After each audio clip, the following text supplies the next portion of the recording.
Hey, what's up? It's Sean Baligian. What up? This is Joiuqe Bell here on the Baligian and Bell Show. Make sure you check us out on the Woodward Sports Network.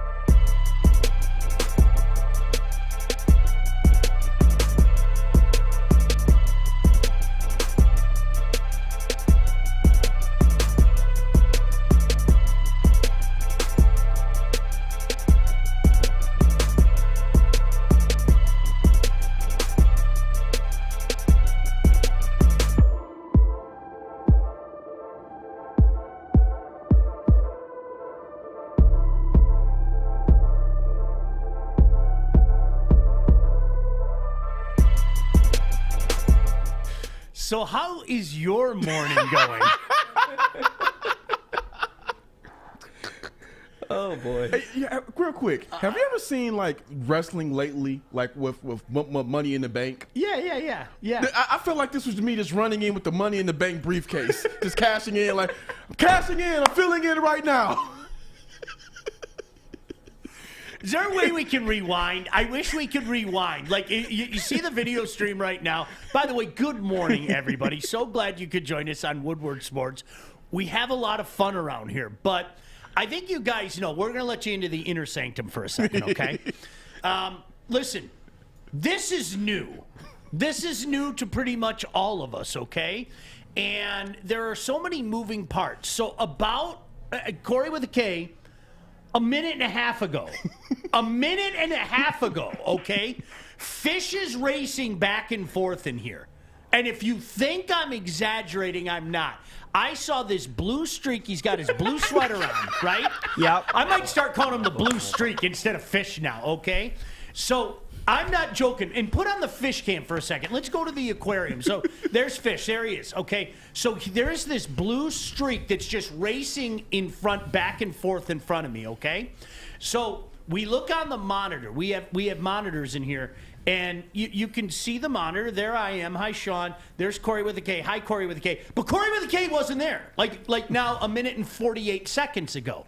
Joiuqe was there in his wife beater. There's no other way to say it. He was in his Malibu's Most Wanted attire. He really was. And Joiuqe was like, okay, I'll talk to you guys at 12:30. Mic drop. You're going to talk to us at 12:30. Okay.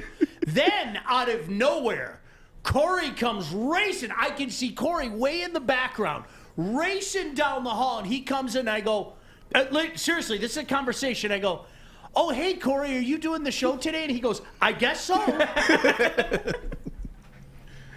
Welcome to Woodward Sports, ladies and gentlemen. Hey, guys, take it easy on me today. I have 30 seconds of prep, so we're gonna have fun with it. Fish, what's up? Yeah, so Art was talking to Joiuqe before the show to make sure the connection's steady and all that good stuff. Art asked Joiuqe to change out of his outfit into a more normal, casual outfit, and Joiuqe said, oh, I'm getting ready for a meeting. I'm going to be on at 12:30. I'm getting ready for a meeting. Art, you think this is what I wear? You wear that shit? And all that crazy stuff that Joiuqe says. So, and that's when we found out it was 12:30. Awesome. I guess in Joiuqe's defense, I guess Joiuqe did mention a couple weeks ago that he was going to be out and he wasn't going to be on until 12:30. I found out 2 minutes before, and then Money in the Bank Corey over here checks in. See, that's where I was so confused because, like, we had a group text last night, right? Exactly. And Joiuqe said in the group text, he goes, hey, fam, I'm not going to be in. And I was like, cool. Is everything okay? And he was like, yeah, I got a meeting and, I'm no big deal. So I figured either Corey with a K would be in or Adam would be in or it'd just be, Fish, Art, and yours truly.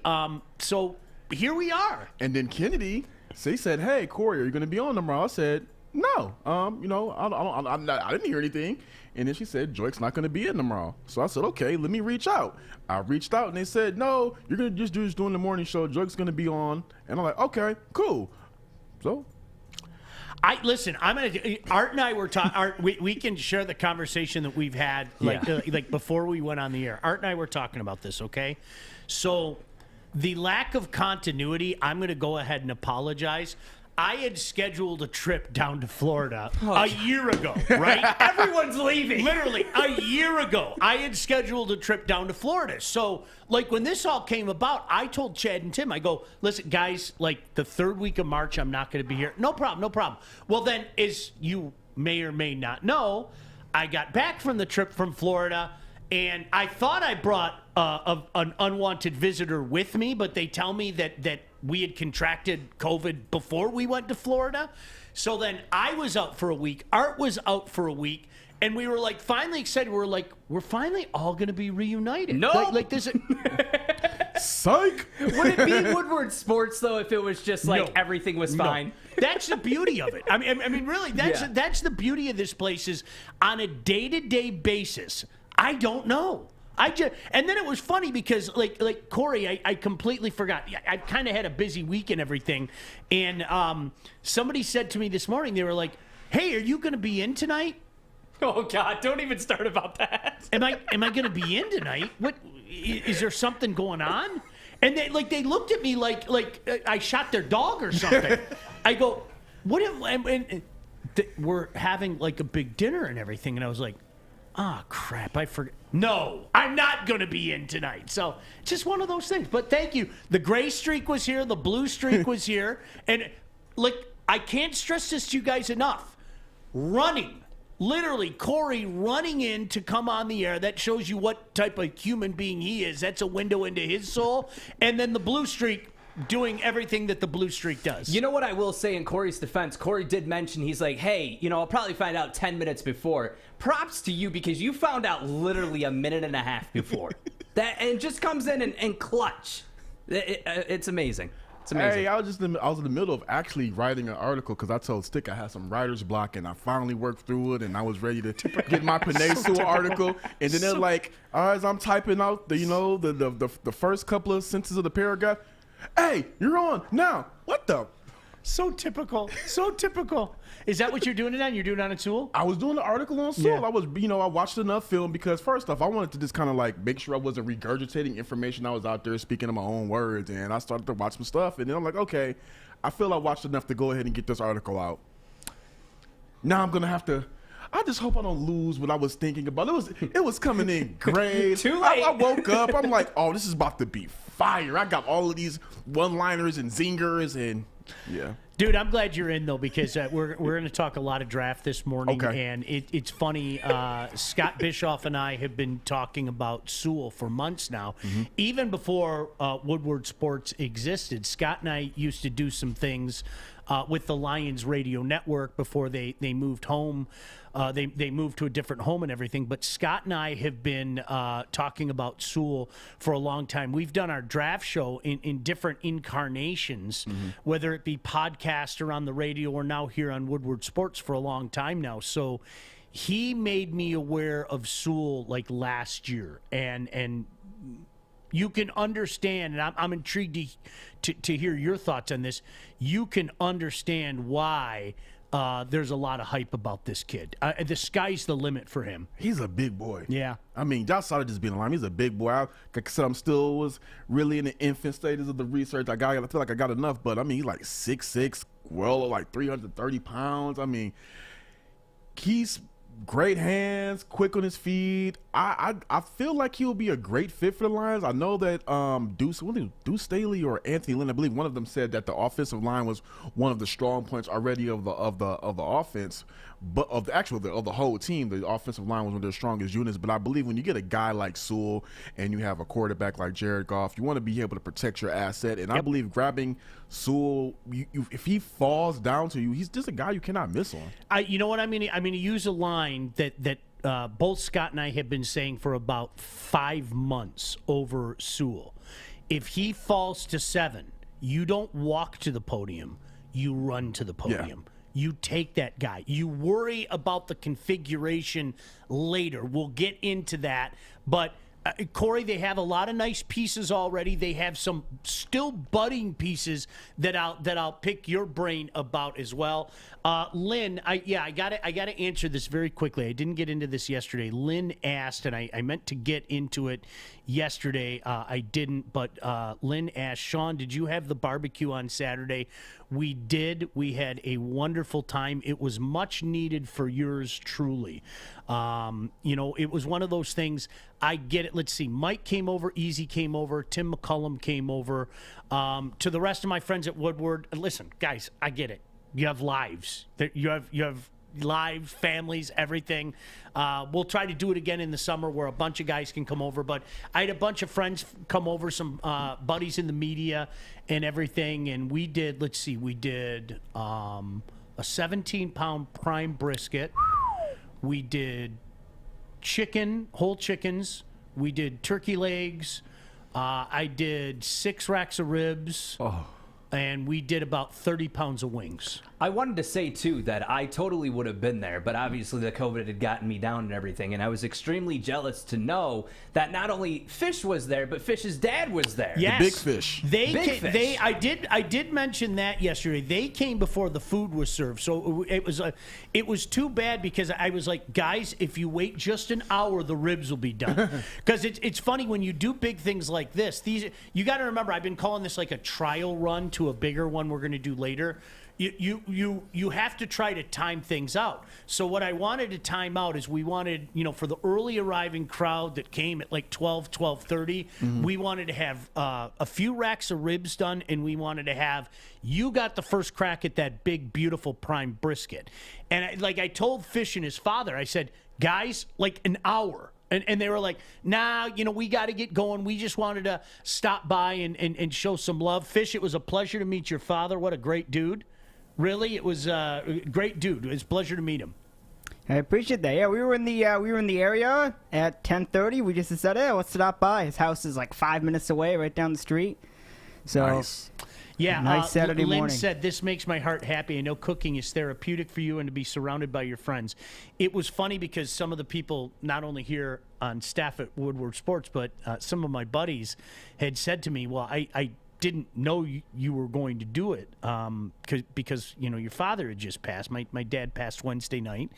And I said, like, no joke, I could hear my old man's voice in my head. And he like, what the hell's wrong with you? Have your friends over.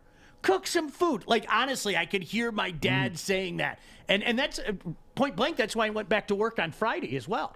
People are like, oh, aren't you taking a couple days off? And I was like, I can hear my dad literally say to me, the hell's wrong with you? Go back to work. In that, ex-cop kind of gruff voice and everything. And I say that with love and respect because that was just my dad. So. I mean, if you hear that voice, you gotta act. Yeah, on it. that's exactly it.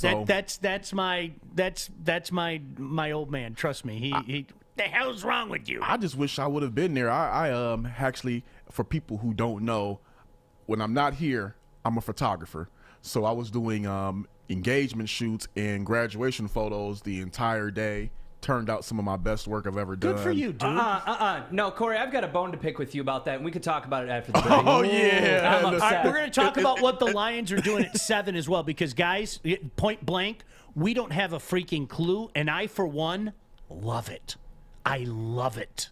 Love it, love it, love it. We'll explain that as well. Don't you go anywhere. Corey with a K sitting in today. Art, Fish, yours truly, Sean Baligian. This is Woodward Sports. We are here, downtown Fenton, my favorite Bridge Street Exchange. That's right. And you want to switch up your wardrobe this summer? It's this easy. You ready, Joey? I'm ready. All right, you ready?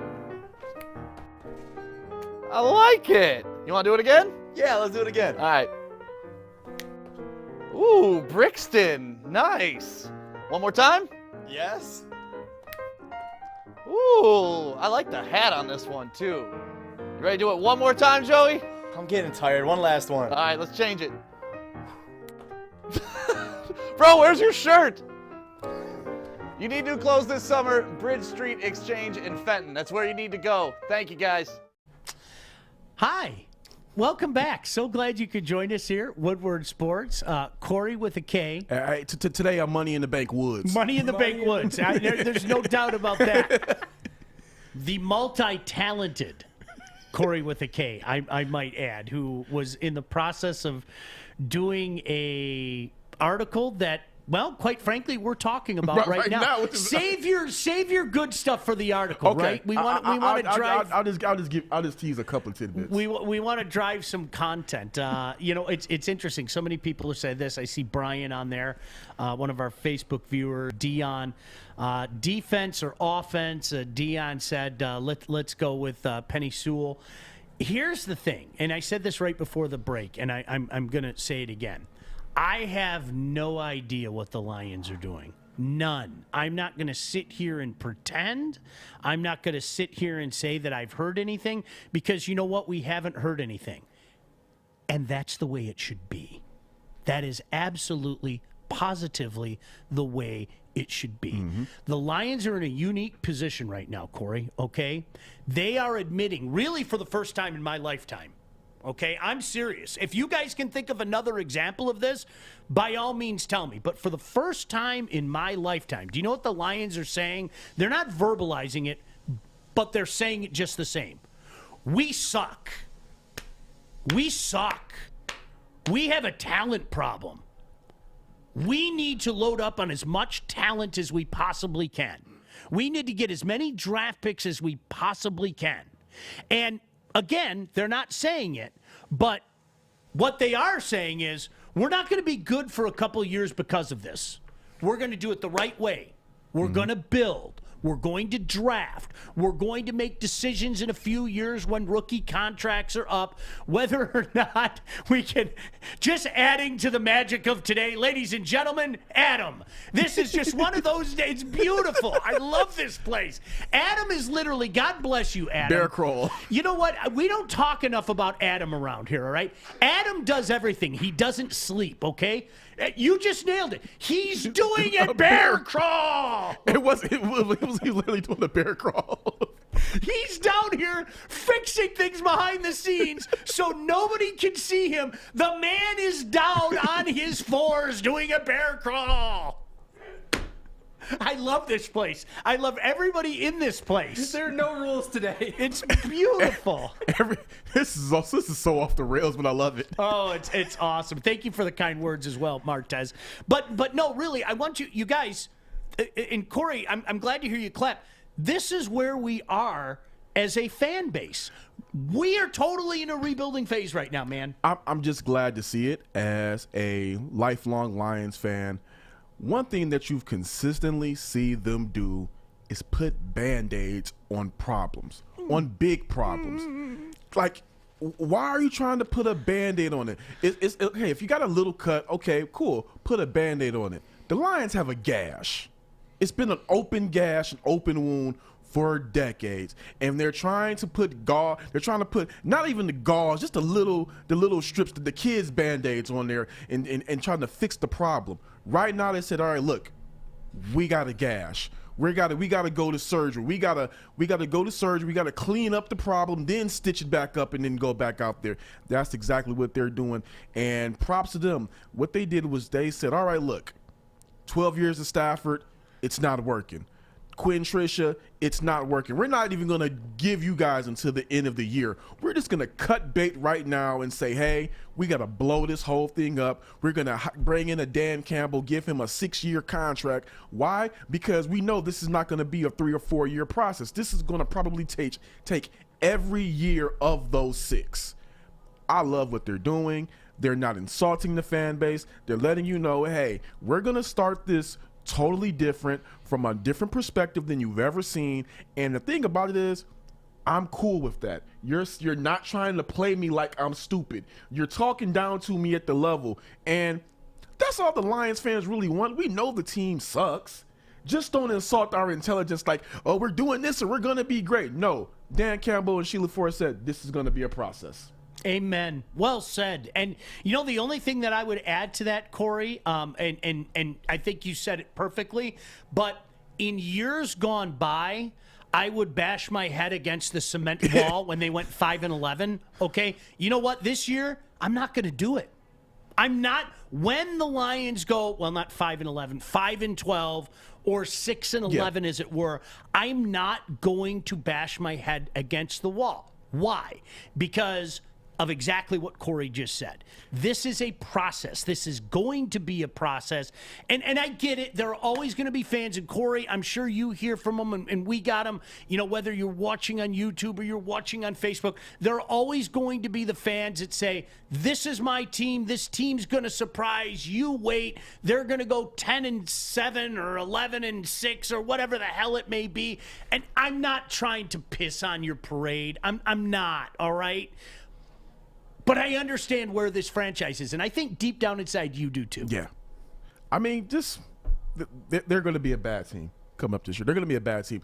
If they do, you know, Joiuqe brought me down to, I don't want to say size, but he brought me down to earth a little bit. I would say that if this team wins anything north of 6 games, that's a hell of a job by Dan Campbell. Yep. Anything north of 6 games. Yep. I believe at the end of the day they're at least a 6-win team.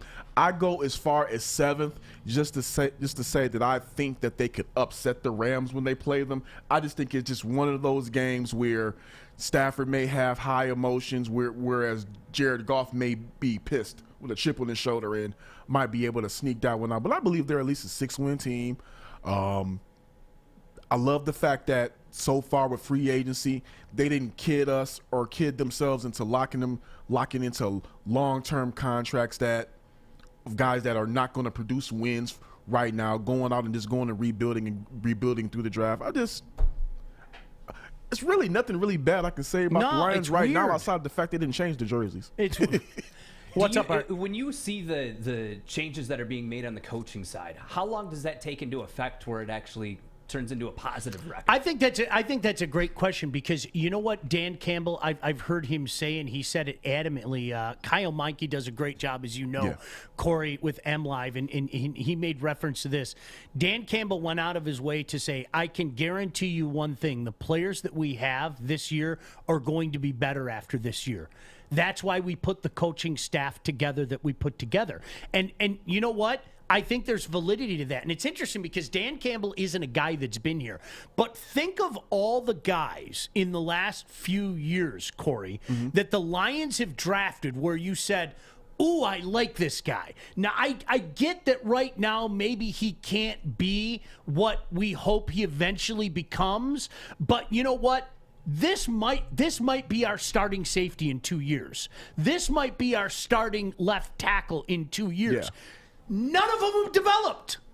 I mean, think about it. Nobody has developed. Who have they drafted where you could sit back and say, damn, that was that 4th round, 3rd round, 5th round project, and look what we got ourselves now. But do you think that the coaching staff and the players know that this is a long process? Us fans, we're gathering 100%. But if you're on the Lions staff right now, whether you're a safety, whether you're a wide receiver, do you know, hey, I'm going to be here a while and it's going to suck for a little bit? I'm going to use Joiuqe as an example. And Corey, you tell me if you disagree or agree with this, okay? Do you know what one of Joiuqe's quotes that you've heard him drop many times, Art, is talent knows talent, okay? While these guys aren't sitting in there thinking that they're going to suck, you can't. You're a professional athlete. They also fall back on talent knows talent. And you know what the issue with this team is right now? They don't have a lot of talent. I agree with you on this aspect. I believe what they did was they brought in players and they brought in coaches who all have a chip on their shoulder. They all have something to prove. So Dan Campbell brought in some guys that he's comfortable with and some guys that the coaches are comfortable with, that they know what they're.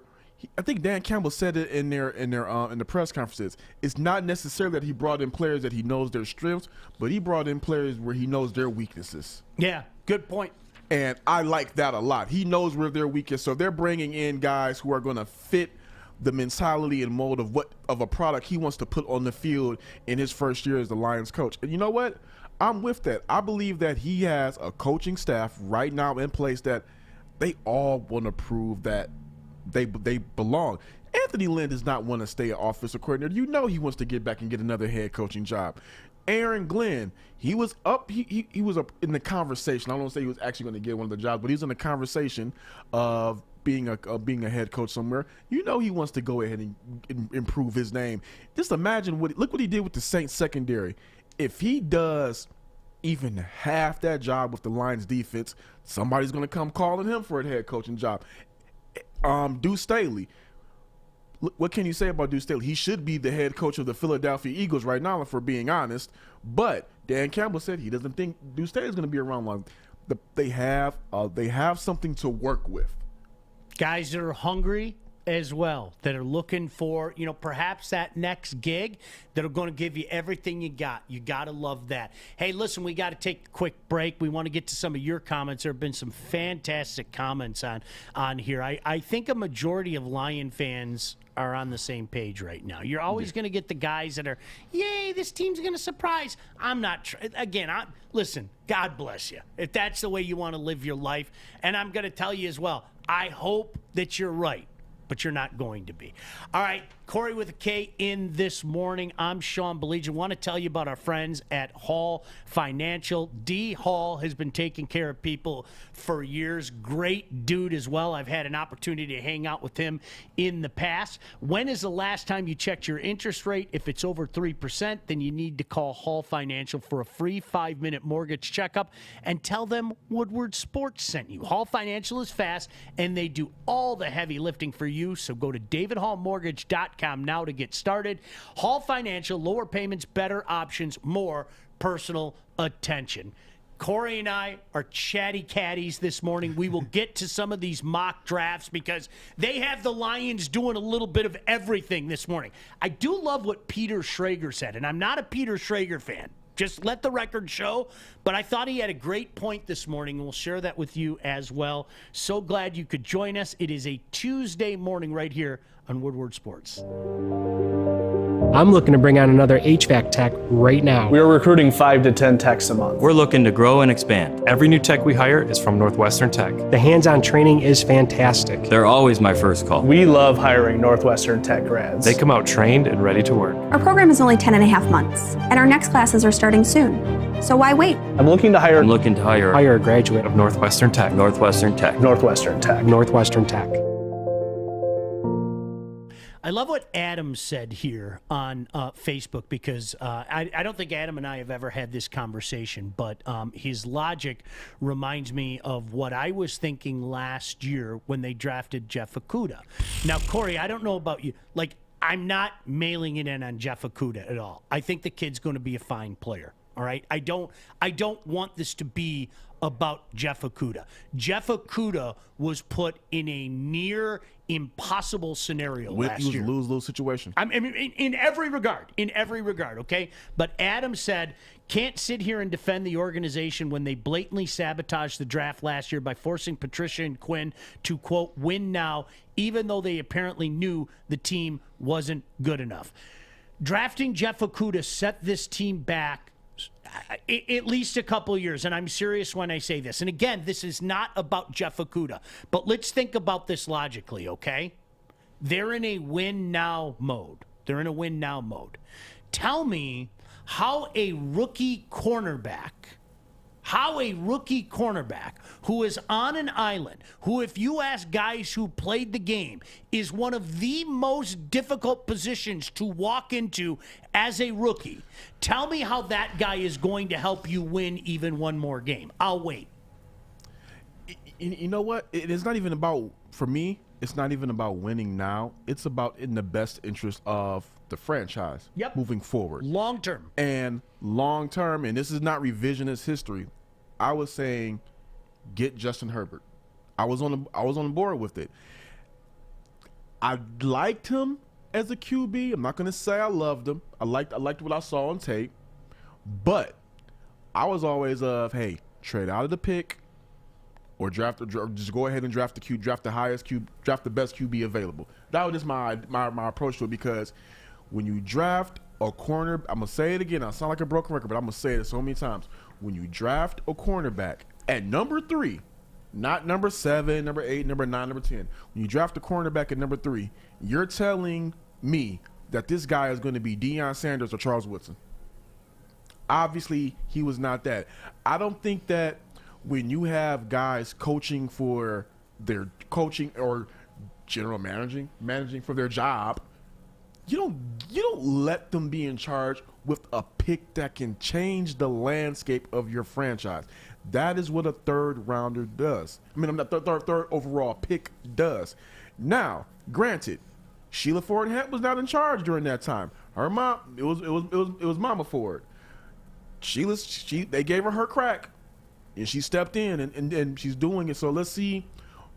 I'm gonna judge them on what they're doing now, not what they've been doing before, because at least since she has stepped in, we've seen a nice change of course with the team. But to Adam's point, prior, you can't defend anything they've done before that because they've ran the organization like an inept organization. Can I go through the stupid arguments that were happening a year ago? Because you just brought one up. I'm going to go through a couple of stupid arguments that people like Scott Bischoff and I were having with people on nearly a daily basis on Twitter.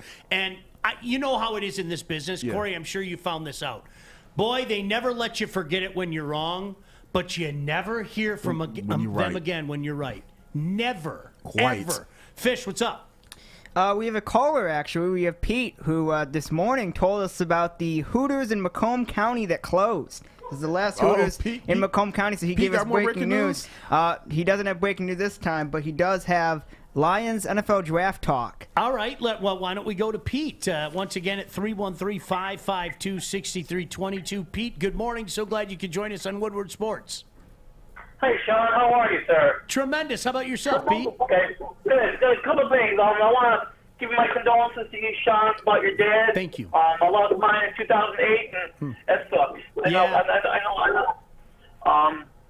Okay. Number 2, it's my Super Bowl Sunday. It was my Super Bowl Sunday next week, so Lions draft. I'm ready for it. I want to pick that guard. From what guard? Penny Sewell? Penny Sewell? Yep, I want to pick that one. And number 3, I went to spring training in March to this year. Screw the governor. I went. I wasn't going to go. And then when I heard about her going, hypocrite. Don't get me started, Pete. You're talking to listen. You're talking to the. Can I very quickly? I'm going to touch on this. All right, and Pete, thank you for the phone call. Okay, I don't mind her going to visit her father. I don't. I can understand. I can sympathize with that, especially if he's not doing well. So I want to be crystal clear. I don't mind her doing that.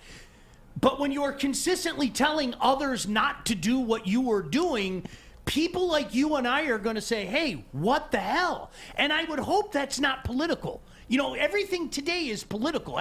Well, that's coming from somebody who's a liberal.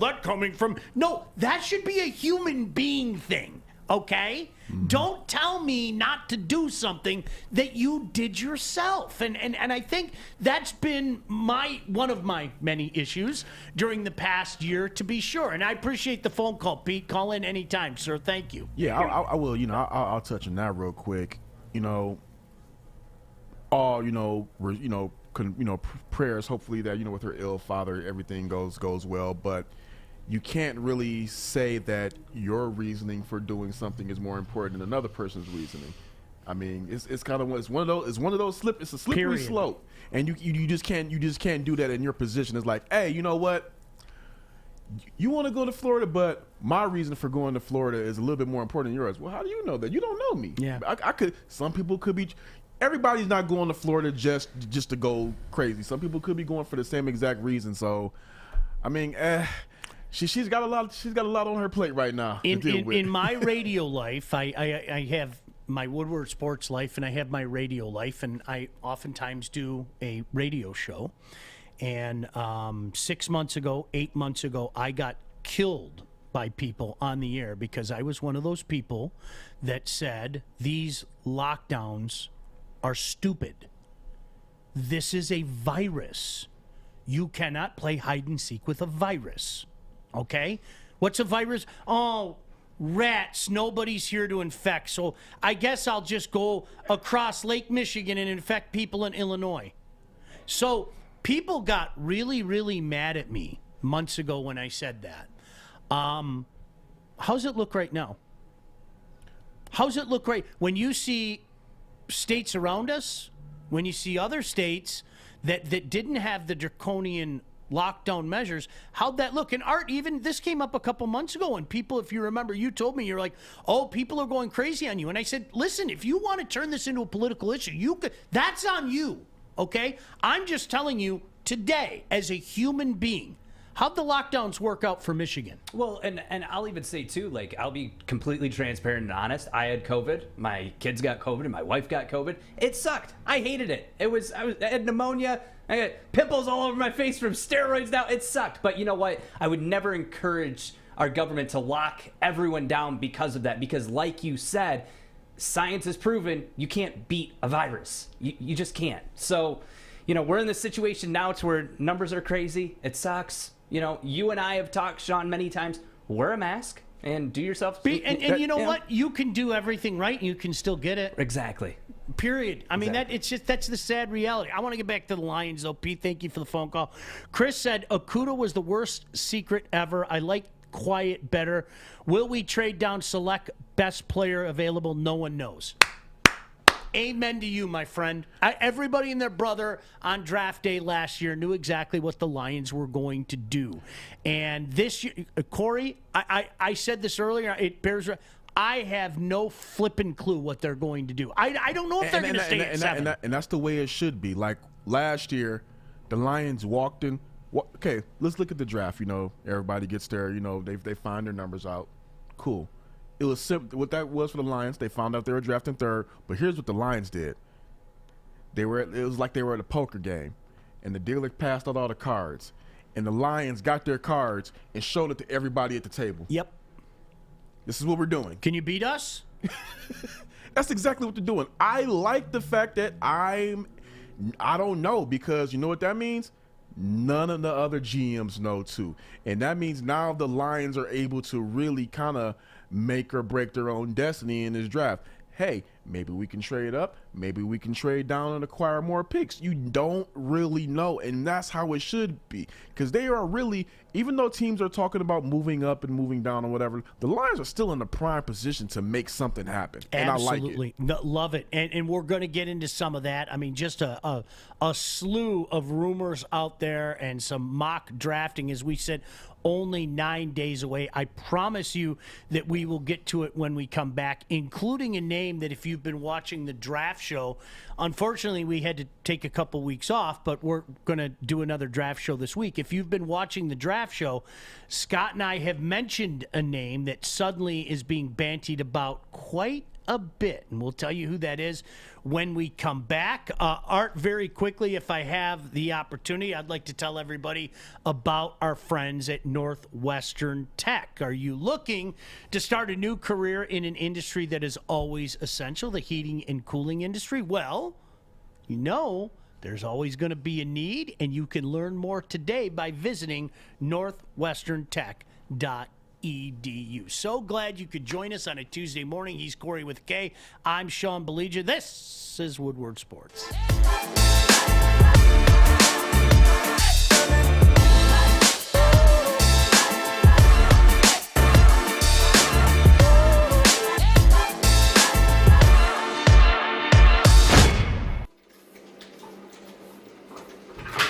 Morning, Art. Morning, D-Mac.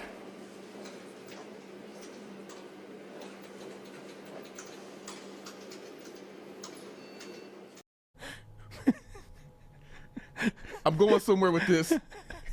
Once Art finds it, I'm going somewhere with this. This is a strange day. That's this is a great it's a strange day. I'm literally like looking at this mock draft, and then I hear Corey like with the headphones on. I hear something about blah, blah, blah, blah, drunk. All right, go ahead. I'm going with, when I hear the word drunk, I'm going with you, my friend. You got it, Art. The Tampa Bay Buccaneers have re-signed backup quarterback Ryan Griffin, and there he is holding up Tom Brady. ESPN is calling one of the ladies from ESPN calling him the greatest wingman of all time. All time. So I just want to throw that out there because I just love that picture. It was some breaking news. I love that picture for a myriad of reasons, but can you flash back to that picture a second? Look at that Buccaneer. I used to love that logo when I was a kid, Corey, with the K. That with that pewter orange. I thought that was such a cool freaking logo when I was a kid. Oh man, are they gonna break? Are they ever gonna wear those again? I hope they're gonna wear those at least for one game. Oh, I hope so. All right, so as we mentioned, there are 3 different things that popped up just today. One of the names that has been bantied about in regards to the Lions at number 7 is a young man by the name of Rashawn Slater at Northwestern. And Corey with a K, I think this goes back to what you brought up earlier about Penny Sewell, okay? Let me explain this. You know what you have, okay? You have a pretty darn good player in Taylor Decker. Mm-hmm. You have arguably the best, and I'm serious when I say that, center in the game in Frank Ragnow. Yep. And finally they decided to play a guy at his regular position. You have a budding player, like we talked about earlier, that we hope Dan Campbell does. A guy in Jonah Jackson where you sit back and you say to yourself, let's see what they can do with this guy. Maybe they can develop him and, he can turn into something. And you have a top 10 talent like Rashawn Slater staring at you. Here are the famous last words, okay? The Lions would have to make an effort to screw this draft up. If you're, look, I'm serious. Yeah, if you're at least the first round, if your least favorite position is, well, I guess we have to draft Rashawn Slater out of Northwestern. That's a good thing, dude. It really is. That's a good thing. That's a hell of a consolation prize. Yep. I mean, just look at the guy right there. He is. Come on, man. That's just a pure athlete for that at that size right there. Yeah, and you know what? Scott has, you can go back and check out some of our draft shows. Scott has drooled over him. This is, Corey, like I said, famous last words. I feel guilty even saying it, but it's almost as if they'd have to say, well, let's really go off the board. Let's go all Jelani Tavai in the first round and show everybody how smart we are by taking this guy completely off the board because we love him and everything. I'm going to repeat the same thing before we get into some of the options that came up just this morning. And this ties into last year, okay? And this is where I'm going to do a bit of I told you so. I was with you. I was all about quarterback last year. And what I heard from people on Twitter time and time again is suck this year, and then you can get in the Trevor Lawrence sweepstakes next year. And it made me just go like this because you can't guarantee, even if you suck, that you're going to be anywhere near a position to take a Trevor Lawrence or to take Zach or to take whomever, okay? And let's think about last year. The Lions were historically bad. Historically bad. If you don't believe me, look at their defensive numbers. And they aren't anywhere near a position to take that quarterback. That's why I always say, like, even whether it comes to basketball or football, I don't like the idea of just saying, hey, let's go tank. I mean, if you're just a bad team like this Lions team is going to be this year, and they just end up finding themselves in the top 10, top 5 position, okay, so be it. That's where you should be as a bad team. But it's seen time and time again, tanking does not necessarily mean that you're going to get the right player or you're going to get in position to get the right player. Yeah, we just seen it last year. It just doesn't work that way. I wish it did, and it's almost like people were stuck in this weird minutia of this is the way things have always been, and I wasn't the old guy this time. Normally I'm the old guy, and I'm going why would you need to draft a quarterback? You have Matthew Stafford. Wait, what quarterbacks can't sit? Hi, Aaron Rodgers, the world, Aaron Rodgers. Hi, Patrick Mahomes, the world, Patrick Mahomes. If you like a guy, if you think he can be a stud, then draft his ass. Aaron Rodgers sat behind Brett Favre for 3 seasons. He didn't start until his 4th year. And that was Brett Favre. He sat Aaron bleeping Rodgers, who many of us, some can call one of the greatest quarterback talents we've seen. Phenomenal. Probably besides Patrick Mahomes now coming along, but he sat for 3 years. Why couldn't Justin Herbert sit behind Matthew Stafford for at least one? Don't get it. So a couple other things came up, and I mentioned Peter Schrager, and you know, no disrespect if you're a Peter. I'm not a Peter Schrager fan. He's on Good Morning Football. He does a bunch of stuff. I think he's kind of a slap, you know, but whatever. I thought he brought up a great point this morning in one of his mock drafts, okay? He has the Lions trading out of 7 with the Arizona Cardinals. Yeah, I've seen that. Now, let me read what he said. The Cardinals continue their uber-aggressive offseason, and I'm going to say again, for the 500th time, I look at the Arizona Cardinals as a model for please let the Lions do this. People thought the Cardinals were going to suck for years, but they've been aggressive. They've made shrewd deals. And look at the Cardinals. They were on the cusp of the playoffs last year, and there's a lot of excitement about them. But Schrager writes, the Cardinals continue their uber-aggressive offseason by acquiring yet another weapon for Kyler Murray in the draft by taking Jalen Waddle. And in the swap, they give the Lions the number 16 overall this year, as well as the Cardinals' 22 first and third round pick. Now, first, let me start there. You're a Lions fan. There's nothing incredibly appealing to you. You make that deal all day, Corey. Yeah. You move down to 16. You take their first round draft pick next year, and they throw in a third round pick. A rebuilding club takes that deal all day. Oh, yeah, because now you take the pressure out of yourself off the Lions of screwing up draft of the number 7 pick. I don't think they were in a position to mess it up anyway. Nope. Because they could there was an abundance of riches in whatever direction they need to go because they have to fill a lot of holes. But going down to 16 and being able to get more draft capital for a team where you got to rebuild through the draft, I think Schrager brings up some good points. Early feelings on this. Steve said, hell yes. Jeremy said that would be a good haul. You make that deal all day. When you are looking at a dartboard and there are needs everywhere, okay? Do you know what I want a lot of? Darts! If Art has 4 darts and I have 10 darts, I like my chances. And that's what the Lions have to do. They have to keep firing darts at the board. We'll get into some of Schrager's logic as well. Another mock draft, another name being bantied about for the Lions. So glad my boy Corey with a K is in here. If you haven't checked out his work yet at woodwardsports.com, does a slew of great content, working on an article. Well, he was until we rudely interrupted him. But check that out. I'm sure that'll be dropping pretty soon. Glad you can join us on a Tuesday morning right here on Woodward Sports. Hi, I'm David Hall from Hall Financial. And at Hall Financial, we treat our clients like family. And our number one priority is giving each of our clients 5-star service.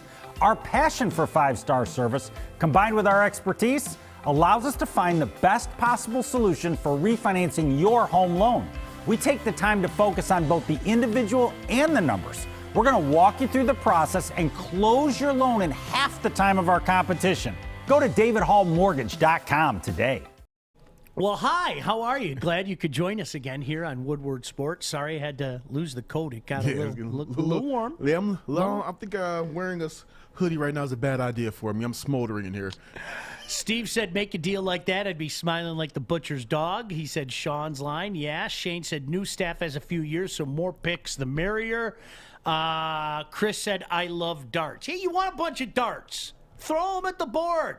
You know, look, you're not going to hit on everything. That's just the way it is. But you know what? I'd like more darts so I can up my chances on getting it right. Schrager, in case you are just joining us, suggested that the Lions might move down with the Arizona Cardinals, take the Cardinals' 16th overall pick, also take their first-round pick in 2022 and a third-rounder. And to that, I think we both agree. I don't want to speak for you. Okay. Yeah, because that's going to be 3 first-rounders next year? Yeah. Could you now here? Listen to this, and this is Schrager. I'm going to apologize to you. I like your logic here. He said the Lions could be a team that trade back not once but multiple times in this draft. Detroit is in rebuild mode, and with just 6 draft picks this year, look for GM Brad Holmes to be wheeling and dealing during the entire 3-day exercise. He has the Lions taking offensive tackle out of Virginia Tech, Christian Darrisaw. He said Darrisaw is a former lightly recruited prospect at a prep school who has been magnificent the past few years with the Hokies. Okay. I'm in. Okay. And I'm reading a few things on him from this website, the Game Hoss. He has great mobility and flexibility, able to bend his body and isn't stiff, and that's going to help him protect against the edge pass rushers. He gets off the line really quickly and shows a good burst. If they're able to trade back, get that guy at 16 and then get a first and a third next year, that is how you wheel and deal during the draft. And now that you have a John Dorsey helping out a Brad Holmes who scouted and drafted 25 Pro Bowlers within a 7-year span, that is how the Lions have to get it done moving forward. Smart, tangible moves. I just love the fact that the Lions and the Pistons have general managers right now who know how to scout talent and are looking. It seems they look like they know how to move the board. Amen. If that happens, thank you, Brad Holmes. And you know, it's interesting because a lot of times when we go down this road, as Corey and I are this morning, a lot of times when we go down this road, what is one of the things that people say? Well, guys, it might be difficult to fit all these contracts in underneath the cap in 4 years. And I'll respond to it this way. Two things. Number one, can I go ahead and worry about that in 4 years? I would or 5 years, as it were, considering first-round picks, okay? Yep. And getting rid of that rookie contract. I would much rather deal with too much talent here than not enough talent here. Oh, yeah. We don't know how to react with too much talent here. The second part of that is this, Corey. You know what? Again, let me go back to the analogy of the dartboard. All right? I'm going to throw 3 darts. Maybe 2 of those darts hit on the mark. Maybe just one of the hit on the mark. But the chances are, if I'm throwing 3 darts, that 1 or 2, God forbid 3, actually hit. Tell me where the downside is with that. I don't get the downside of that. The thing is, we're just talking about the first round. You can definitely find more talent in the later rounds, but yeah, this year, next, you're talking about having potentially 6 first round picks over the next couple of seasons? One more mock draft to hit on before we switch gear and talk about some of the stuff that's going on in the world right now. I mean, some of the social stuff. Jenny Vrentis from SI had her mock draft today. I'm going to go in order. Okay. Trevor Lawrence, number 1. Shocker. Zach Wilson, number 2. Justin Fields, number 3. I don't think that's going to happen. Sewell, number 4. Rashawn Slater, number 5. Kyle Pitts, number 6. I think a lot of people kind of have him earmarked to the Dolphins. And at number 7, the Detroit Lions select Jamar Chase out of LSU. Her reasoning, maybe Jared Goff isn't the answer in Detroit, but in order to give him or any quarterback the Lions start a chance, they need a true number 1 receiver. This year's draft class is deep at the receiver position, but similar to last year, there's a trio that stands out above the others. The Lions, who let Kenny Golladay leave in free agency, are in a good position to get one of these 3. And all the options that we talked about this morning, this is how we're going to put a bow on this, Art. All the options that we talked about this morning, tell me where the negative is. I don't see one. Because every person that they get can be a game changer for the franchise. I don't see a negative. They're in a really sweet spot. They, like you said, Sean, they really have to go out of their way to screw up this pick, and then that would just be impressive. That's just really it. Yeah. It's you know what? Somebody mentioned Micah Parsons, and I never got your take on it. Micah Parsons would be disappointing for me. And let me tell you why Micah Parsons would be disappointing for me. Micah Parsons is a 2-down linebacker. And maybe I'm willing to say maybe it's my hang up, okay? But why would you go draft Jared Davis 2.0 in that regard? Why, especially there, when you can get a guy like that later? If you're going to get your 2-down backer, okay, you can get a 2-down backer in the 2nd round or the 3rd round or the 4th round or whatever. I look at Micah Parsons, and I could be wrong, but I look at Micah Parsons and I think to myself, no, thank you. I went through the Jared Davis. And where I mean, God love him. The guy worked so hard. I liked him personally. But, Corey, there's no other way to say it. He looked like a dog chasing cars way too often on the football field. You know what? I wouldn't hate the Parsons pick, but I'm gonna go lean back on what Aaron Glenn said in his introductory press conference. He said that he didn't necessarily see a talent deficiency with the Lions defense, but he saw that they lacked confidence. I think that he can come in there along with Aubrey Pleasant, and they can establish some confidence with them. You have, whether you like him or not, Jared Goff is the quarterback of the Lions for the next 2 years. So what they need to do is either they need to protect him or get him weapons. Work the defense out throughout the rest of the draft for the next couple of years. They traded Stafford and invested in this guy, so they have to make if Jared Goff works, then all of those other picks, you're able to do some different things with it to build the roster out. He may not be the long-term option. You can cut bait with him after 2 seasons, but for right now, you need to invest in making him work. And the thing is, also, if it doesn't work out, now whatever quarterback you do bring into the situation, they will have an abundance of riches. I think I've made my feelings on Jared Goff abundantly clear. Yeah. In case you aren't aware, I don't think Jared Goff is very good, and I don't think that Jared Goff is the long-term answer here. Mm-hmm. But I agree 100% with what you just said, Corey. It would be in the best interest of the Detroit Lions to have Jared Goff be the answer. I mean, really, it would be. That would be one less thing, and the biggest thing, because I'm going to say it again. Folks, wake up. Quarterback is by far the most important position in the NFL today. It would be awesome if he's the answer. But regardless, as Corey, I think you put that so succinctly, these are things you need for any quarterback anyway, right? Yeah. So, like, you know, and if there's a guy, and this is the one thing I keep saying this about this draft, okay? If we're going to applaud Brad Holmes for not showing his cards, you know the one thing I don't know about Brad Holmes is what he thinks of Trey Lance. If he loves Trey Lance, then draft him. I'm serious. Either I'm going to trust you, Brad, or I'm not going to trust you. If you and your scouts are drooling over this guy, then draft him. If you're not, then don't. I think that's where the Lions are at.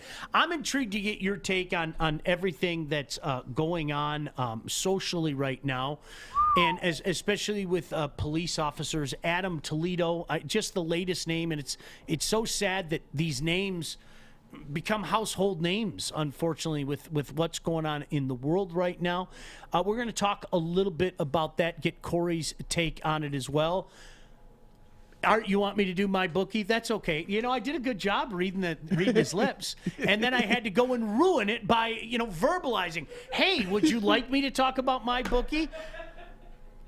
Idiot. Watching any sport is a heck of a lot more exciting when you've got a stake in the game, but regardless of why you play, you need a platform that makes it easy. At mybookie.ag, they make it easy. Whether you're looking to bet NBA, MLB, or other major events like this weekend's UFC 261, MyBookie is the best place to bet. And though odds can change, if you bet on Masvidal right now to win the fight, you'll triple your money. That's right. A $100 wager on Masvidal would net you $300 in return. If you're going to bet, there's only one place to do it, and that's at MyBookie. Sign up now with promo code Woodward to get your first deposit matched up to $1,000. That's promo code Woodward to get a free deposit bonus and start your day off with a W. Bet anything, anytime, anywhere with my bookie. Corey with a K in the house. We are greatly appreciative of that. Art, fish in the aquarium. I'm Sean Baligian. Glad you can join us on a Tuesday morning right here on Woodward Sports. Bridge Street Exchange, downtown Fenton. I'm trying to find me a shirt. Ooh, look at these swimming shorts. What are you doing over there, Stick? I'm trying to find me a drink. Ooh, look at these bonfire bitters. Ready for summer. Let's go. Couple different comments before we move on. Kevin said, morning, everybody. Corey, thanks for sticking up for boxing on yesterday's morning show. It's the promoters who's ruined the sport. Heyman, Aram, mostly. Mason said, if the Lions stay with pick 7, in my opinion, they need to get Chase at wide receiver. I will not complain one iota. Won't complain one bit. No. Who many people feel he is the best wide receiver. And it's interesting, Corey, because I'm having flashbacks to Mike Williams. Mike Williams is a guy that sat out a year. Mike Williams was a guy that many people in this town went crazy about. I don't know if you remember this. I was one of the very few in this town that hated that pick from day one. And he was lazy. He was fat. He was fat and lazy. He had Cheeto stains all over his jersey because he was playing Xbox and wiping his Funyuns and Cheetos and everything. And it was funny. My old buddy, my old partner in the radio, I don't know if you remember, Tom Kowalski, longtime beat writer. Kowalski. Killer didn't say these words very often, okay? But one day he was out at camp and he came walking over to me and he goes, "You're right." Now, whenever you heard "you're right" from Killer, like I thought it was the end. I grabbed my heart. I said, "This is, I'm going home and everything." But he said to me, he goes, "I figured out Mike Williams. Mike Williams is a guy who will look you in the eye and tell you exactly what he thinks you want to hear, what you want to hear. And so that's what keeps you engaged with him. He will tell you how hard he's working. He will tell you that he knows he squandered an opportunity, and he'll say it with such conviction that, like, you're almost convinced that he really feels this way. And then you watch how he conducts his business, and you see that that's not going to happen. It took Killer a year to figure that out, that hey, this wasn't going to work. So Mike Williams was a used car salesman. Pretty much. I think I told you this story before. I know I've told it on here. I had Chris Carter on, and at the time Chris Carter was doing his. Do you remember Chris Carter was doing the pre-draft? Yeah. You go to Chris Carter, he's going to beat you up. He's got training and everything. And Chris Carter was on the air with me Friday, so it was the day before the draft, and he flat out said, "I have no other way to say this. He's one of the laziest people I've ever seen." Now, if that doesn't put up a red flag, I don't know what will. And when I heard that coming from the likes of Chris Carter, a guy who, let's face it, he overcame his demons and he did it with hard work and was known as one of the hardest working dudes out there after overcoming his demons. As soon as I heard that, I said, stay away, stay away. He's been out a year. And the Lions drafted Mike Williams at 10th overall. Rest is history. And he came and he went.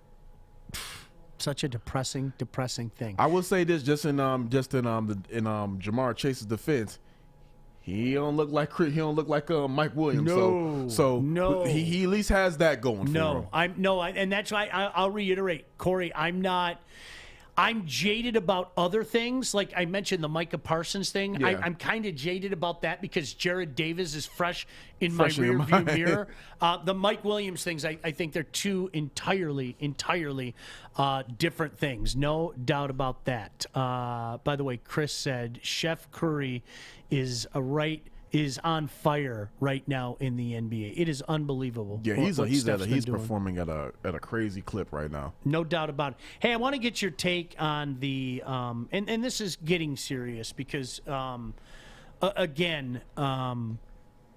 it saddens your heart to see so many people upset. It saddens your heart to see restlessness in this country, and I'm going to be consistent. Okay, that's the one thing about me. Whether you agree or disagree with me, I can understand protesting. I will never, ever call rioting anything other than rioting. If you are burning things, if you are smashing things, if you are looting, you are rioting.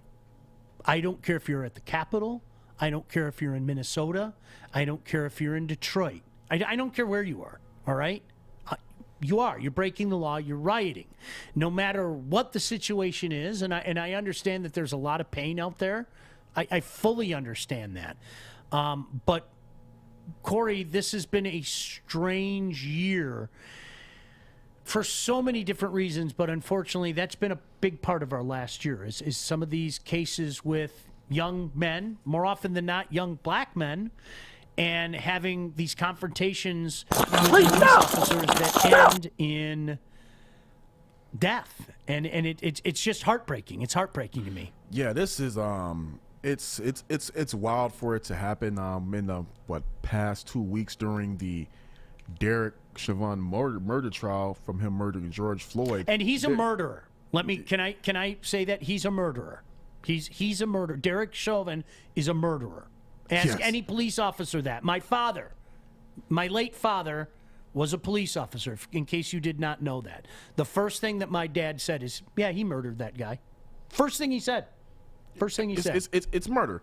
Now, it's rough that while he's on trial right now, and that the closing arguments were delivered and whatnot, there have been 2 more murders of unarmed minorities at the hands of the police officers while this trial is going on, the one that captivated the country last year. But the one thing that is interesting about the Adam Toledo situation is that he's very young, 13 years. He was young, 13 years old, and apparently he actually did have a gun on him. Now, what I'm thinking that I'm reading is that as soon as he did drop the gun, he tossed it. What I read is 0.8 seconds from him turning around with his hands raised, with nothing in his hands, he was shot. I understand that, police officers, they have a very difficult job. So you see somebody with a gun, I mean, you're already going to be on the defense, but it's like you tell the guy to drop it and show his hands. Give him a chance to live. I mean, let him have his day in court. Again, I'm not a police officer. I don't know what it's like to be in that situation, but it's really unfortunate that, he didn't get his day in, juvenile court. I'm assuming it would be just, I really don't know what to make sense of these anymore, because I see him so much.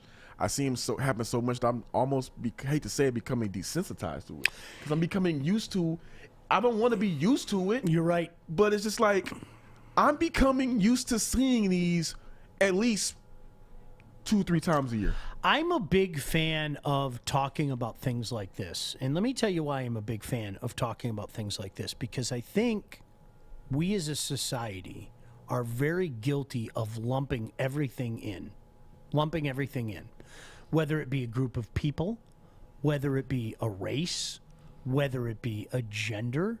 We make these incredible generalizations, okay? And I joke with the "you people" stuff all the time, okay? Part of the reason why I joke like that is because of exactly what I'm saying. Like, I'm tired. I'm tired of people making these rash judgments. All you conservatives are the same. You're all right-wing whack job Donald Trumps. All you liberals are the same. All you blacks are the same. All you Hispanics are the same. Like, at some point in time, we have to stop. Like, we really do. We have to stop with the generalizations and things like that. And unfortunately, Corey, all these shootings that happen, they all aren't the same. Yeah. They aren't. And that's why, like, Art, I just saw you look at me. I don't know if you were looking at me because you were going to say something. We have to have the courage to have these conversations. Well, we do. We have to have the courage to have these conversations and say that. I think that's the biggest problem that I'm seeing right now, and even in the YouTube comments and everything, is why are we talking about this on a sports network? And I understand that. Although I understand that we could talk about the Lions and the draft all day, but Sean, you said something very important. These are the conversations that need to be had. We have to have them. You have to have them. We have to have them. I think that's the biggest problem, is that we don't have them. so we don't know where. I don't know where you're coming from if you don't talk about it. You got it. Don't know where I'm coming from if I don't voice my opinion on it. It seems like we see the problem. Oh, that's sad. Oh, and then we move on. We're not getting anywhere if we don't do that. I don't know, Corey. You just said something, okay? I don't know what it's like to be a black male. I'm never going to know what it's like to be a black male. I don't know if Corey has walked down the street and had to worry. I don't. How do I know? And I was just, you know what? I don't know if you were reading my mind because I was just about to give you a story. Okay. I'm going to be upfront. I was in the wrong in this aspect only. My license was suspended. But guess what I did? Because my license was suspended, and I had to, I couldn't drive. I walked. I literally walked during daytime. So what happened was, had to pay my rent. I stayed in Ann Arbor on Michigan Ave, and I'm like, okay, my car is parked right there. I could just run to the store real quick and go. I could break the law real quick, but no, I'm gonna walk. I walked to go get a money order to pay my rent, and you know how when you're I was walking on an overpass and it was just too many cars coming by. So I'm like, you know what? I ain't about to get hit by no car. Even when I was walking, one of the sheriffs was like, you trying to get a ride across? I'm like, no, I'm good. I'm gonna walk. I'm good. So I still looked and I saw the cars. I'm like, you know what? Now let me turn around and go back home. This is 2 p.m. I start walking back and I feel something creeping up on me. And I'm like, what the hell is this? So I turn around. It's Pittsfield Township Police. So I'm like, hey, what's going on? So, hey, man, everything okay? I'm like, yeah, what's the problem? Well, I saw you looking both ways, and you looked, and you walked back, and you looked, and you walked back. What was that about? And I said, well, I was walking to go pay my rent, and there's too many cars coming by. I didn't want to get hit, so I said, all right, I'll just go ahead and go home, and I'll just wait and catch a ride later. So he says, oh, okay, blah, blah, blah, blah. You have anything on you? And I'm like, what do you mean? Have anything on me? So I'm like, drugs. I'm like, no, I'm fine. So he says, all right, can I see your ID? Can I see your ID? Give him my ID. So then, again, I'm in such shock. This is not too far away from the Trayvon Martin situations around that time. He asked, can he search me? I'm basically stop and frisk. I'm stupid enough. I'm just trying to get home. So I'm like, hey, I know I don't have nothing on me. So, hey, go ahead. So he goes in my pockets and is rumming around. Nothing is in there. So he takes my license. He goes back and he runs my ID. And he says, oh, man, I see your license was submitted. What happened?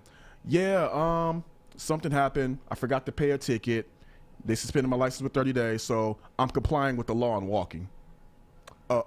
Have a nice day. I'm stopped and frisked in broad daylight for walking. Can't relate, man. I don't know what to tell you.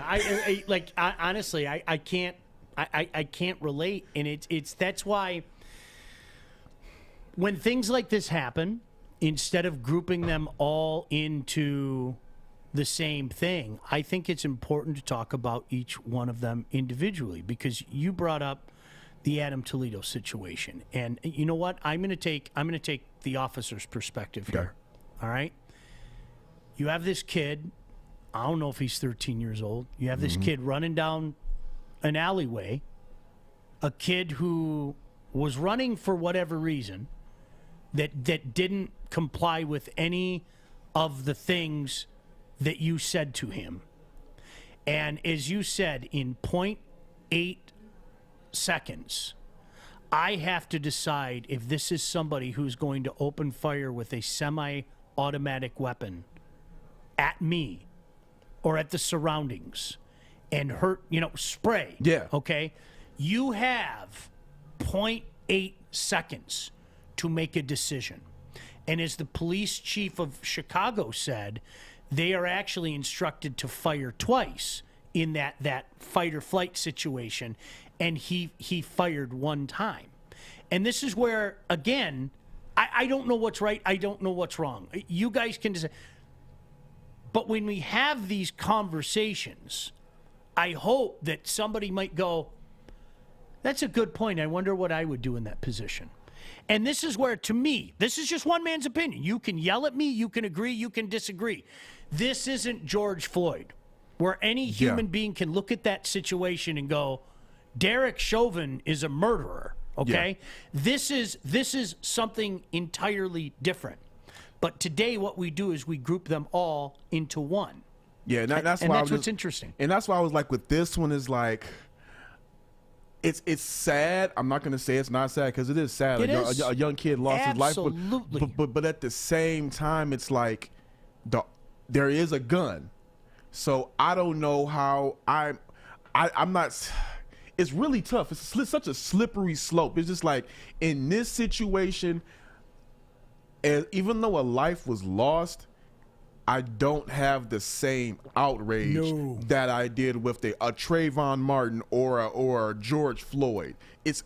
We have to be able to look at each situation differently. Got to do it.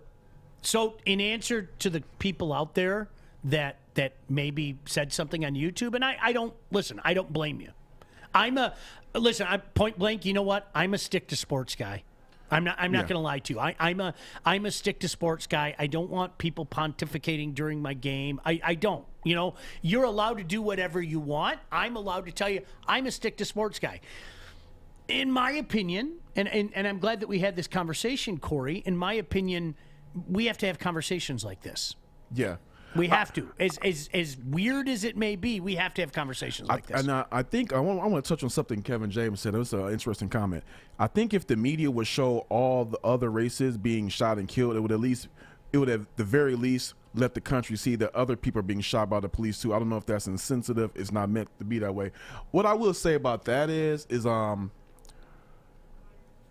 understand there are definitely other races that are killed by the police as well, but I think the biggest thing is that there is an alarming rate of unarmed black men being killed at the hands of the police. They don't get their day in court.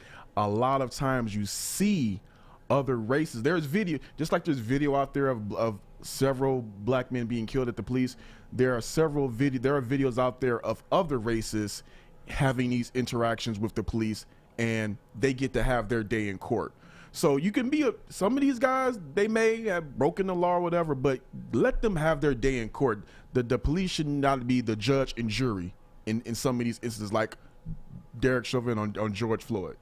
You know what's interesting? As the son of a police officer, I always am apt to stick up for police officers here, and I'll tell you why.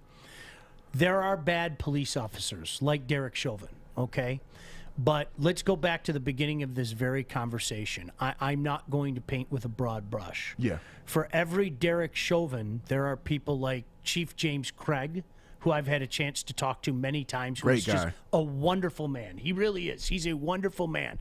There are people like, excuse me for being biased, my father, who see these things and it literally breaks their heart because they know what people are going to do. They're gonna pull out the old paintbrush and they're just going to paint with a broad brush. And they're going to say, all cops are this or all cops are that. And that isn't the case. Just like every other stupid generalization we make in life. And it's difficult to hear those words, especially if you feel like you've been targeted, especially when you see, if you're an African-American male and you see somebody, it's difficult to hear those words, but it's also the truth, because there are a lot of police officers that get really ticked off at the bad apples, you know, and that's the brutal, honest truth. Yeah, I mean, let's be real. I believe that the good cops, the good officers, I believe that they do outweigh the bad ones, because for every bad interaction that I've had with the police, I've had several good ones that turned out to be, you know, pretty positive. Sure. And I think the problem is right now is that there is so much focus on the bad cops, because I'm just going to be real. It's ratings for a lot of these companies. Sad. And I hate to be that person, but it really is. Think about the numbers that some of these companies are doing and all the clicks that they're generating just by putting this at the forefront. You know what's funny? I have to tell you a very quick story. I had a confrontation with an officer when I was 19 years old, and it was really odd because I got pulled over. It was in the city in which I now live. And it was funny because he pulled me over, and I didn't understand why he pulled me over. And now that I'm older, I understand. Look, I had a shitty car. Seriously, I mean, there's no other way to say that. And it was funny because my dad always taught me to be polite with an officer. And this is somebody, I don't know if he had a bad day. I don't know what the circumstances were. But he came up to the window. I rolled down my window. I said, "Hey, officer, how are you? License and registration?" Go get my... I said, "Sir, did I do something wrong? Was I speeding?" You know, immediately started berating me and everything. And it was funny because like I kept quiet for a second, and then like it was, I think because he didn't get the reaction. This is a true story. He literally looked at me. I kid you not. I'll never forget this. He goes, "Man, I would love to kick your ass." That's what he said to me. I kid you not. And I started laughing. At that point in time, now it's like, okay, like that. I started laughing and go, "Why? What for what? Like what did I do? Like what?" And it kind of became funny to me. And he goes, "I'd like to take you back there and just," because my hair was down to here and everything. He's like, "I'd like to take you back there and kick your ass and cut your hair." And it was funny. This is where I made a mistake, and my dad let me know it. I said to him, I said, "Well, sir, if you take off your holster, you take off your billy club, you and I can go walk back in the woods and let's have a go at it." "Oh, you're one of those guys." That was the worst thing I could have said. worst thing I could. Now he didn't get physical or anything, but it was funny when I came back home with a brand new, fresh batch of tickets. I told my dad exactly what happened, and I told him word for word what happened. And my dad jumped in his car and drove immediately to the police station. Because my dad was a sergeant at the time and he had a nice conversations with that officer and his commanding officer and everything. Ooh-wee. And my dad told me the same thing. My dad said, "Look, hero, you shouldn't have said what you said," but he said that is an officer that should be called out. Yeah. Because he gives all of us a bad name. And it was interesting that the police officer called me the next day and he apologized to me and he said he was out of line. And I'll never forget that. I was like, "Oh, okay." Because the day earlier, he was telling me that he'd love to beat the bleep out of me and cut my hair. Yeah, he said he was going to take shears and cut my hair. And I was like... Now I got to come back with the one good story. Well, it's kind of funny. So I remember I told you before the whole situation happened, the license was suspended. That ticket that put me into the suspension was actually right around the corner from us here in Birmingham. So I got pulled over here in Birmingham. And... I got arrested. Got put in the back of the squad car because my license was suspended. But this was probably the nicest arrest in the world. So I'm in the back. I'm talking with the officer, Birmingham police, and she's going over everything. And she was like, "So you really didn't know your license was suspended?" I'm like, "No." I gave her all the dates because they can pull everything up. Yeah. And I'm like, "I paid this on this date and this date." She's like, "You're right. Then you got put into suspension the next day." I'm like, "How the hell was I supposed to know?" So me and her are going, kicking back and forth, and then I said this to her, and it made her almost crash. She laughed. I said, "Do you think I would be driving in Birmingham at night if I knew my license was suspended?" And she was just like, "You got a point." So we kept on talking. We got to the station. She was just like, you seem like a good guy." She's like, "What do you do?" And I told her I was working at Citibank, loan officer. I had the money. I was like, I can pay everything right now. And then she's like, "You know what? I'm just going to fingerprint you. Just call a ride. I'm not putting you in the cell. I'm letting you out on personal bond." Aw, good. Yeah, it's sad because, again, you guys, please consider the source. My father was a police officer, and he was a damn good one. And so it's always been personal to me, and I know a bunch of my dad friends are good cops, and so when I hear the attack on cops, you know what? Yeah, there are bad cops. Mm-hmm. But you know what? There are bad this group, and there are bad... Don't make that small speak for the large. Yeah. For every bad cop, I'm convinced there are 3 dozen good cops. It's unfortunate there are bad cops to begin with. All right, listen, we got to take a quick break. Thanks for indulging us. It's nice to hear the perspective of different people. You guys, Corey with the K. Appreciate all of you. Thanks for joining us on a Tuesday morning right here on Woodward Sports. I'm looking to bring on another HVAC tech right now. We are recruiting 5 to 10 techs a month. We're looking to grow and expand. Every new tech we hire is from Northwestern Tech. The hands-on training is fantastic. They're always my first call. We love hiring Northwestern Tech grads. They come out trained and ready to work. Our program is only 10.5 months, and our next classes are starting soon. So why wait? I'm looking to hire a graduate of Northwestern Tech. Northwestern Tech. Northwestern Tech. Northwestern Tech. All right, so I have a confession to make to you guys. A couple weeks ago, I drove my daughter. It was really weird because I've said this before, Corey.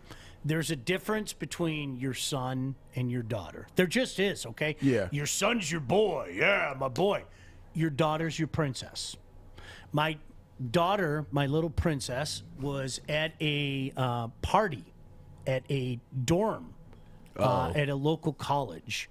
And I had to drive her, and I said, I'm not going to drop you off in front of the dorm. The last thing you want to be is that kid who, hey, look, Lauren's dad dropped her off. Hee. So I went around the block, but it was a dorm that I was very familiar with because I lived in the apartments right across the street and worked at the bar right around the corner, the Wooden Nickel. And I already know. Yeah. And it was funny because as I drove by, I saw the apartment that I used to live at, and I saw a particular apartment room window on the 4th floor of this apartment complex that a very liquored up and broke Sean Baligian jumped out of back in 1993. And it was funny. Why am I bringing that up? Well, did you guys check out this? Shit Fest? Is that what it was called? That big party down in Ohio State? What was it all about? I have no idea what it was even all about. I'm still trying to figure out what Shit Fest is about. What is a Shit Fest? Art? Come on, what do you guys have to be hip? I went to Specs Howard, man. Hey, Specs, let's go. I'm in. I'm in the hall, baby. There you go. Oh, really? You're in the hall? I am in the hall. Nice. Yeah, I am in the hall. Yeah, I don't know what Chit Fest is, but it is a party that resulted in flip cars, and I'm sure that everybody said that terrible super spreaders, and how'd that work out, Pat 40? I had to. It was there. Tuscaloosa's going to end, and so's Tampa. Yeah, it didn't happen, but it was funny because our fine producer, the lovely Kennedy, said, "What was the dumbest thing you did in your college age?" And so when she asked that question, my mind immediately went back to a couple weeks ago. I had to tell my daughter what I did, and she looked at me and she was like, "What the heck's wrong with you?" So I was at a party. And it was late. It was like 4:00 in the morning. So we had been going for a while, and they were on the 4th floor, and there were bushes. There were bushes at the bottom of the apartment window, right? Mm-hmm. And so these are conversations that dumb men have when they're drinking. All these people were saying, if you jumped out of the window, would you survive the fall? And I looked out the window. And I saw all these bushes beneath, and I'm going, yeah, no problem. And people started throwing money on the table. And when you're college age, you're broke. And I still remember the exact amount. It was $73. In one move, I kid you not, with my left hand, I grabbed the money, I stuffed it in my pocket, and out the window I went. And I landed in these bushes, and it was funny because after I did it, like when other guys saw that it was successful, 2 other guys did it. They just followed. And I was like, I'm not sharing any of my money. Was it worth it? No, of course not. Do you know what the thing was? I didn't even hit the ground. The bushes, I didn't even hit the ground. The bushes were so thick and heavy, okay? It was a big brush that I got down to the bottom. But what it did to my body with the branches and it cut me to shreds. Did you go to hospital? No. So it was worth it then. No. You get $73 No, it would.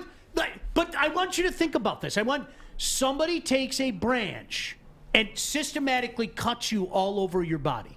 And when I say all over my body, I was ripped. I mean, I'm not joking. Arms. I went like this to cover my face. my arms, my chest. It ripped my shirt. I had shorts on. It ripped me to shreds. Would I do it again? Of course not. Of course not. Man, you got me over here thinking, and I'm like, I'm trying to think of how many dumb things I did in my 20s in college. And also, people have to know, I'm a frat guy. I'm part of a fraternity. Which frat? Kappa Alpha Psi Fraternity Incorporated. Give your shout out. There you go. And the one thing that stuck in my mind, I'm gonna share my story. So of course, around that same area, it was the night that I had my probate. Probate is, your coming out show when you come and reveal yourself as the member of the frat. So,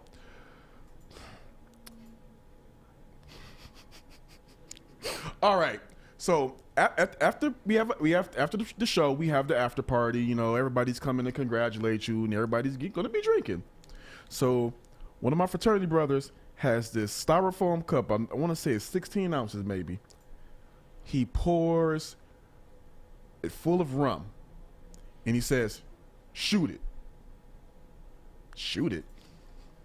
Like, hold on, this is not a shot. Like, drink it now. So I'm like, all right, drink half of it. Like, were you much of a drinker? I was a drinker, but this was something different. Yeah. So I was like, all right, drank half of it. Then I kind of snuck out, and I'm like, went to my friend, hey, drink the rest of this. I cannot drink this. So he said, hey, where'd I drink at? I'm like, oh, I finished it. No, you didn't. So that was dark. Then he takes another thing and fills it. No, that was light. The first one was light. The second one, he fills it another 16 ounce full of dark. Drinking in front of me. Can't mix. Can't do it. Drank it in front of him. And this is at one of my fraternity brothers' house. That's where I drank it at. I woke up the next morning at home in my tub. I wake up and ask my roommate, like, what the heck happened? He says a word I won't say on there, but he says, brother, you won't believe what you did. You start throwing up everywhere, and we had to literally carry you out the house and upstairs. I'm like, well, why does my neck hurt? Oh, so you was throwing up everywhere, and we were trying to wake you up, so your frat bro was punching you in the neck to wake you up. And I'm like, yeah, that's a smart idea. Yeah. I'm passed out drunk, and you start to punch me in the neck. And as I get out the tub, and I started walking to my room, I see two more of my other frat brothers just passed out face down, and I'm like, did everybody just leave the party and come sleep in my crib because they couldn't get home? All right, Art, it's your turn. I've got nothing. No, you come on. No, Art. I went to a trade school. I'm pretty boring. Like I went to Specs. I didn't have any fun. No. I did a lot of dumb things. As somebody said on here, I'm happy cell phones didn't exist when I was in college. Kenny said, dumbest thing I did was drink a fifth of Burnett's on Halloween, put on a naughty nurse outfit, blacked out, and apparently I passed out in the dorm hallway because I didn't have my room key. He passed out as a drunk, naughty nurse. More on Woodward Sports next.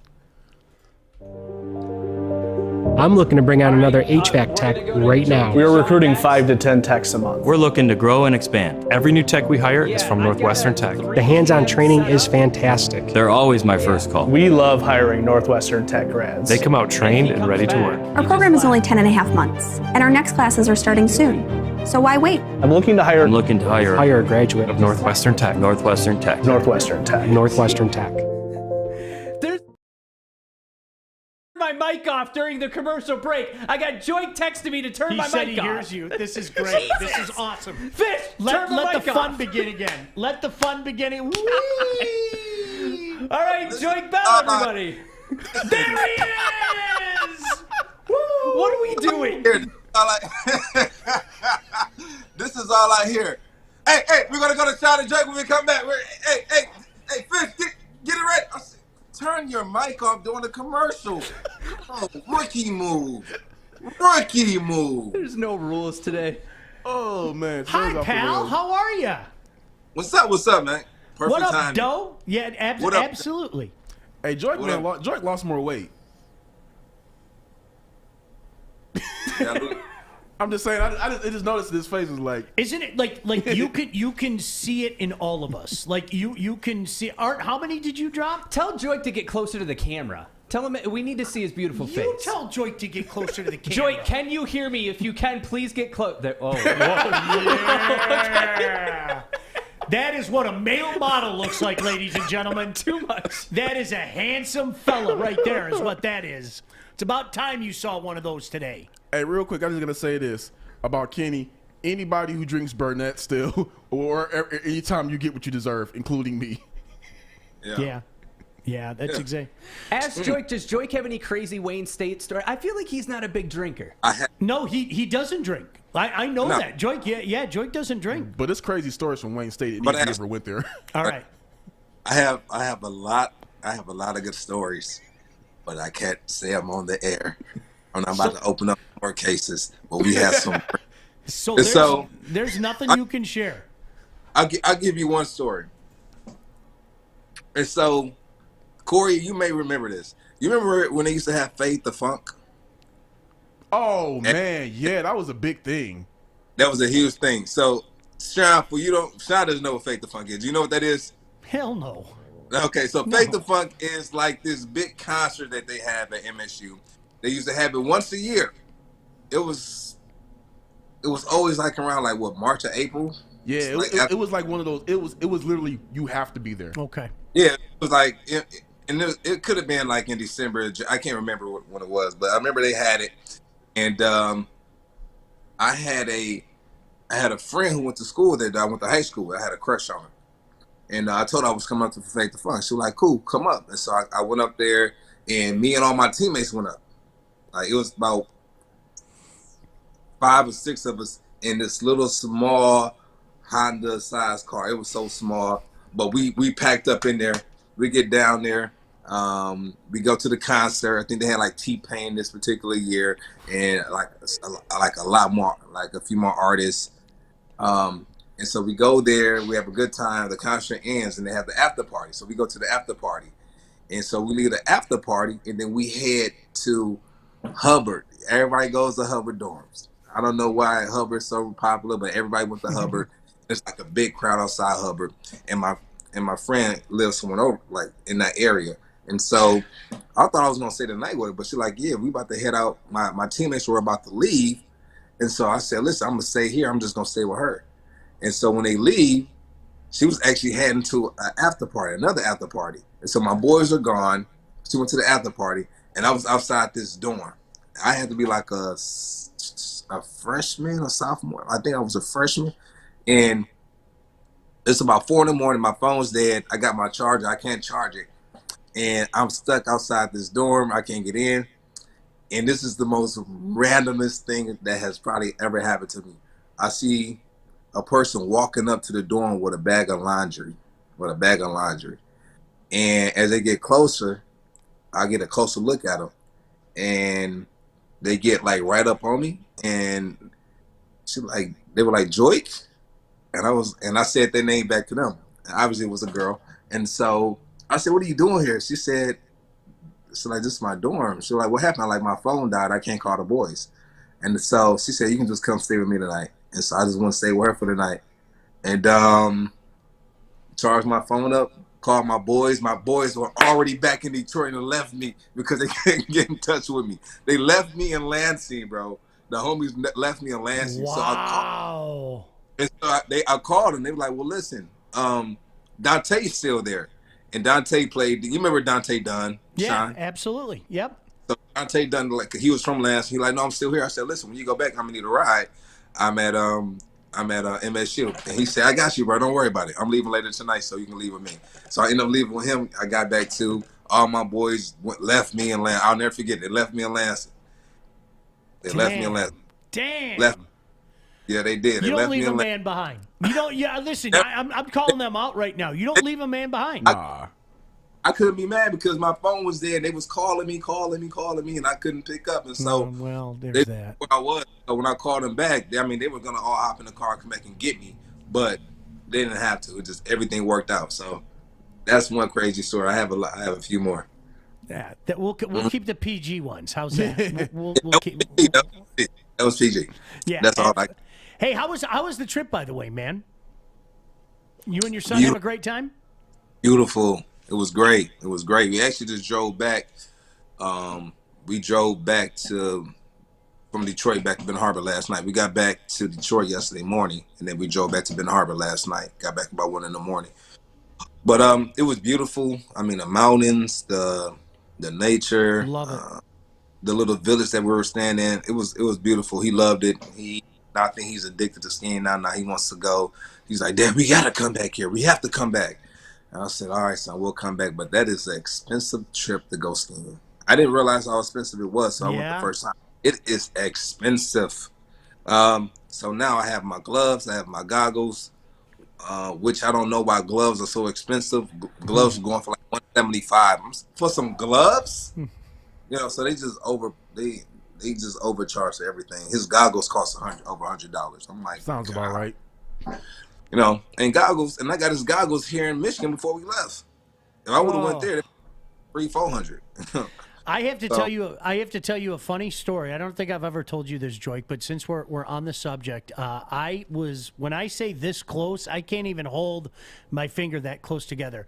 I was offered a radio television job there in 1998. They flew us out there.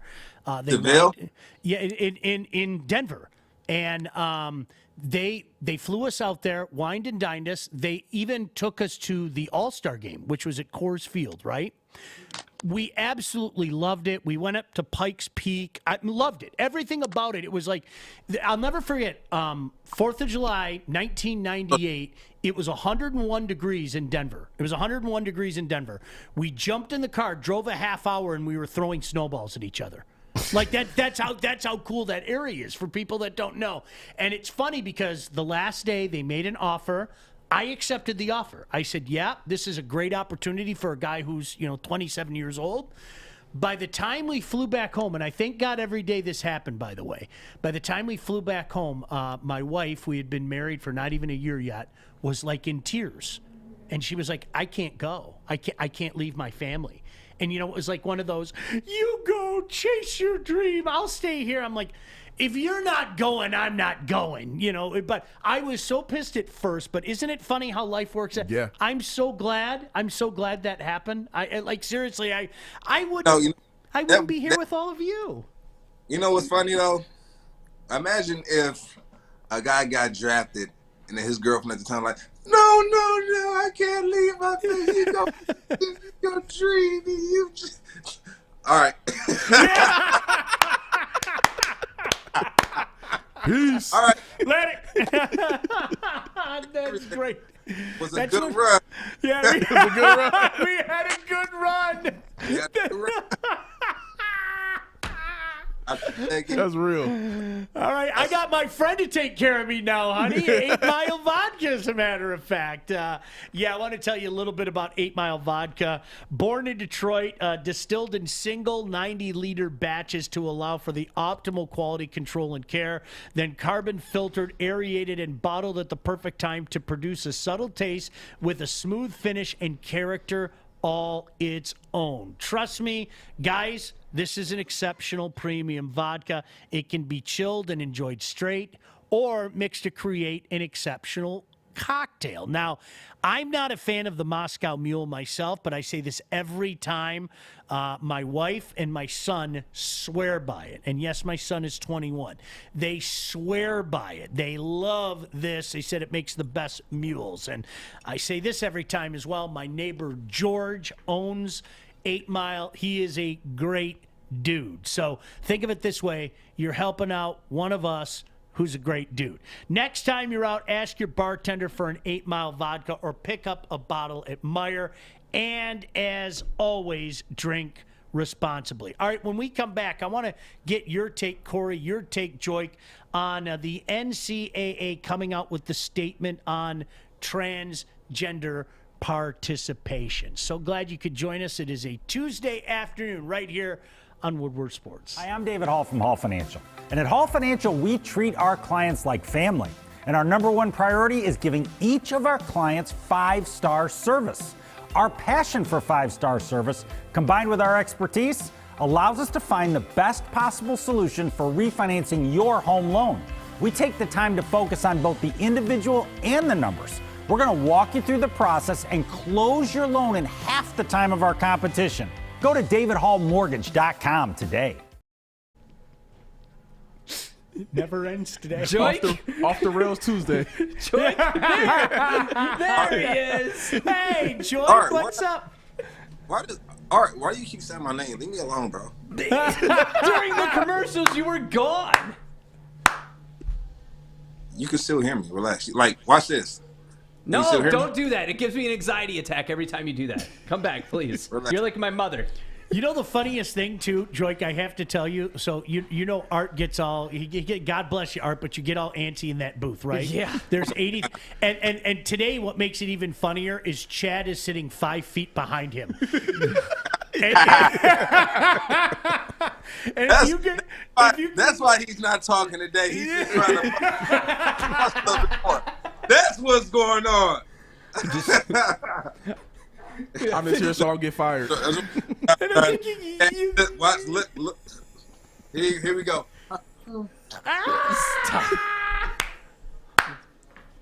I can't do the other part because Grammy Wham is watching. Here's the best part of, like, Art. You guys know Art. We love him. Okay, seriously, we love Art. He's got a great personality. Art's always in a good mood. Art, like, I'm not kissing your butt. I love it. You enjoy what you're doing. You're smiling. But there's one thing that Art fears in life, and it's that bleach blonde dude sitting 5 feet behind him. That's it. Why are you doing this? That's it. Listen, Art would go fight George St. Pierre right now. He'd take on both the Paul brothers in a boxing match. He'd fight a bear and a shark underwater. But you put Chad 5 feet behind him, Joiuqe, he's done. He signs my checks. What do you guys expect? You know what? Me and Justin have been going back and forth on this skit that I showed him. I'm definitely gonna have to drop that in the group chat now. Yeah. I'm gonna label each person that's on the video. Now that you've opened up Pandora's box, so now I gotta go ahead and do it. Sean always talks about having my back, and then it's just this. Then Joiuqe comes around. Joiuqe's got his live, laugh, love in the background. It's coffee time. Coffee. Get some coffee and relax. I had coffee and I've got an anxiety attack now. Oh, all right. Thank you for saying anxiety attack. That makes this clip even better. Look. I don't know if it's the lighting or what, but Art just looks sick back there. I don't know if he's so pale. I don't know what it is. It's the steroids. I was on steroids and now I'm off of them. I'm deflating. When you was on steroid, did it do anything to your manhood? Bro, I'm freaking. Come on, Johnson! I've had enough of your yelling! I want to fight you, Joiuqe! Oh, God. Hey, Corey, the people, read off the statement from the NCAA. Oh, man. About this, the transgender. Whew. Okay, so the NCAA Board of Governors firmly and unequivocally supports the opportunity for transgender student athletes to compete in college sports. This commitment is grounded in our values of inclusion and fair competition.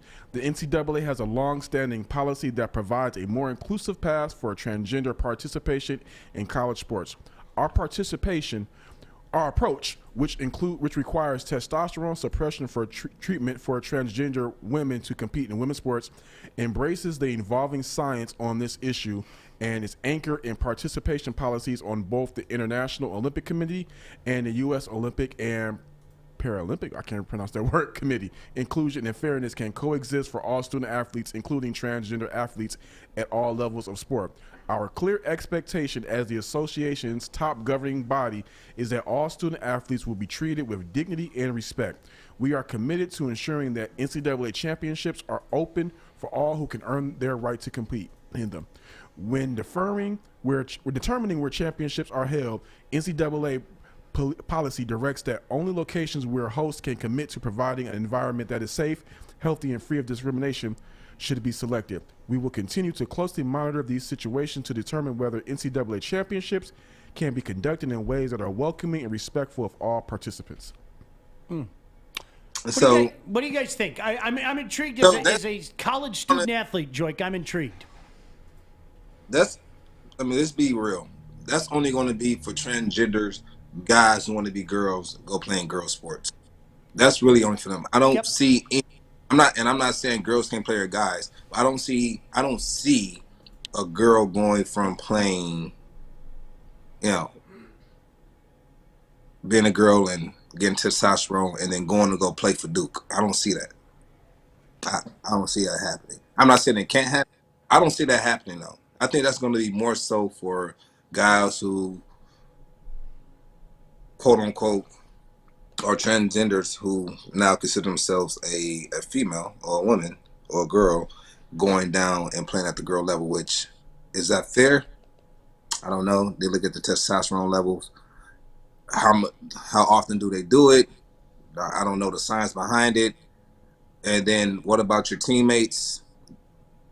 Do your teammates feel comfortable with taking a shower with a person that used to be a guy that is now a girl? Like, how does the locker room work?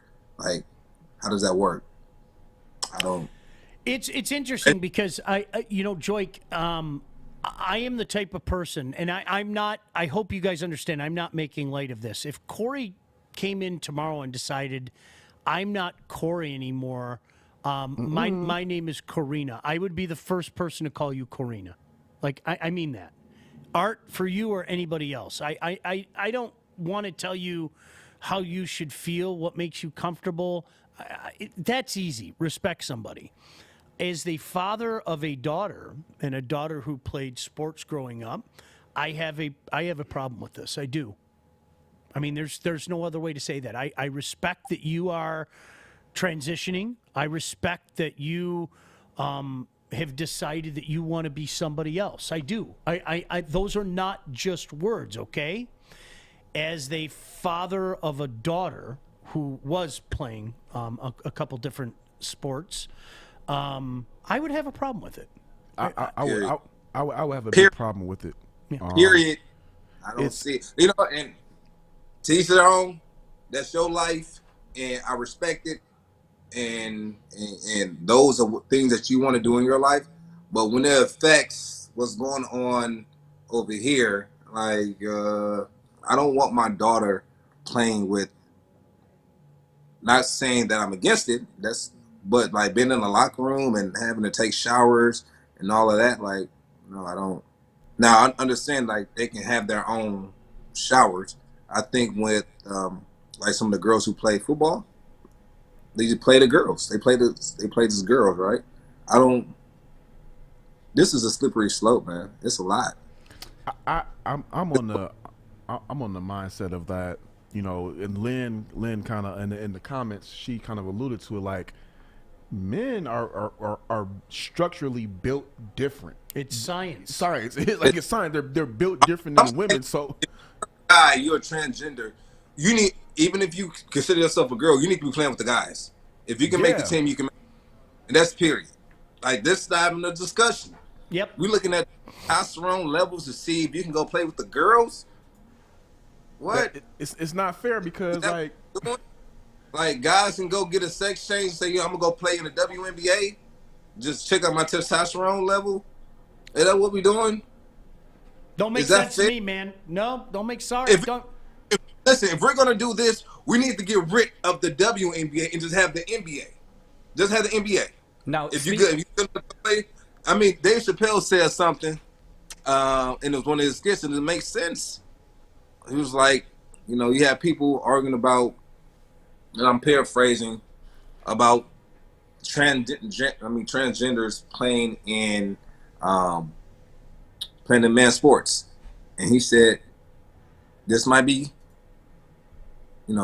controversy, but you can shut the fuck up, and if you're good enough to play with the guys, just go play in the NBA, and that's what it is. Yeah. Now, what about in science and come on, man, what are we doing? No, I feel the same way, Joiuqe. The world is changing, right? The world is changing, but like, are these the changes we need to be making? Just and you want to be a and it's funny, Joiuqe, because I respect that there are changes happening, but at some point in time, we have to draw the line. We have to. I don't want a 15-year-old boy who's been working out for 2 years playing against my daughter. I don't. I was just about to get into that. My sister, she played high school basketball, and she's a big stocky girl. She's an athlete, but if she played against another stocky girl, big girl, and that kind of backed her down, so be it. They're both ladies. They're both structurally built like women. I would have a big issue for a guy who identifies himself as a girl or a woman playing against her, having that advantage of strength and bullying the crap out of her. I'm not with that. I'm sorry. Here's a recommendation and something that we're seeing in the comments. What about a separate league for transgender athletes? Now that's a whole nother can. That's the slippery. You got to first. Is that profitable? Do people want to go see transgenders play? Is it going to be profitable? And that's where all that comes into play. Well, and not to be a jerk, but the WNBA isn't profitable. So a transgender league I don't think would be profitable. No. You know what's interesting is I found the NCAA's wording very interesting because I think inclusion has kind of become a buzzword. Okay, I think this is go ahead. Question real quick. Yeah. He said that the WNBA isn't profitable. I want you to realize this. Kaiser Gondrzik from Benton Harbor, Michigan, like a little sister to me, went to U of M, went on to West Virginia University, has just been drafted first round number 4th pick overall, highest draft pick ever in this past draft, I think, last week. So I don't care how you feel it's going to be profitable now because my little sister's in it, and she's going to bring a lot of notoriety to that team and also to the WNBA. I hope so. I hope so. Yes. No. No, it's interesting because, like, to me, I think back to the wording, and I think this is I'm very fond of this statement because I think today we dig our heels in so often. Both things can be true, okay? We can talk about inclusion and we can talk about acceptance, okay? We can, all right? I want to include these people in society. I will... Arthur, if you decided that you wanted to call yourself Amanda, honest to goodness, I'd call you Amanda every day, okay? I don't think anybody's saying that trying to deny your identity. What we are saying is science dictates there are physical differences between a man and a woman, period. Whether it come with the hormone shots or whatever the case may be. That's the way things are. I don't know what to tell you. I'm just, you know what, without just, I'm just going to be real down the middle with it. Whatever it says on your birth certificate when you were born, that is the league that I feel that you should be in. That's just it for me. If you were born a guy, then you need to play in the males league. If you were born a female, you need to play in the female league. Now, if they have intergender leagues, or a player like that, then hey, then you mix and mingle there. But that's just my opinion on it. Is it coffee time yet, Joiuqe? I just want to know if it was. It's always. Is it? Yeah, get it over there. Look at that. I love that. It's always I'm in the Bill household. If you got a full kind of layout. Beautiful, beautiful. Look at that. You know what's funny? This house actually burned down. Right, this house actually burned down, and my mom bought it after it burned down, and she completely gutted it. She had her own vision. I bought this house for $15,000 and probably put only $15,000 in. She took it and we renovated it, done it up, probably put a substantial amount into it, and then she turned into this. I don't know how she had this vision, but she's truly. Yeah, it is beautiful. All right, we got to get out of here, though. Joiuqe, where we going? Forward to seeing you. We're going to say bye-bye. It's the end of the show. No, listen, he doesn't invite us to anything. You're not going anywhere, Joiuqe. Oh! So sick of this. I invited Corey and Sean over for coffee time. Coffee time. Let's go. Yeah. I'm in. Turn his mic off, Fish. Joiuqe, we'll see you tomorrow, buddy. All right, my guy. All right, Corey with a K, thank you so much for coming in. It's a blast with you, my friend. Hey, it was fun. I mean that. It was fun. I tried to keep up. Oh, dude, you kidding me? You do a tremendous job. Great job, Corey. Get back in that room and put that content on the website now while it's still fresh in your head, all right? I'm about to get back on it now. Make sure you check out his stuff. Art, always a pleasure. You know that, my friend. And Fish, you just keep swimming, Fish. Just keep swimming. That would be my advice to you. I want a sinkhole right here that just boop, fall. All right, listen, thank you all for joining us. We'll see you again tomorrow right here on Woodward Sports. See you.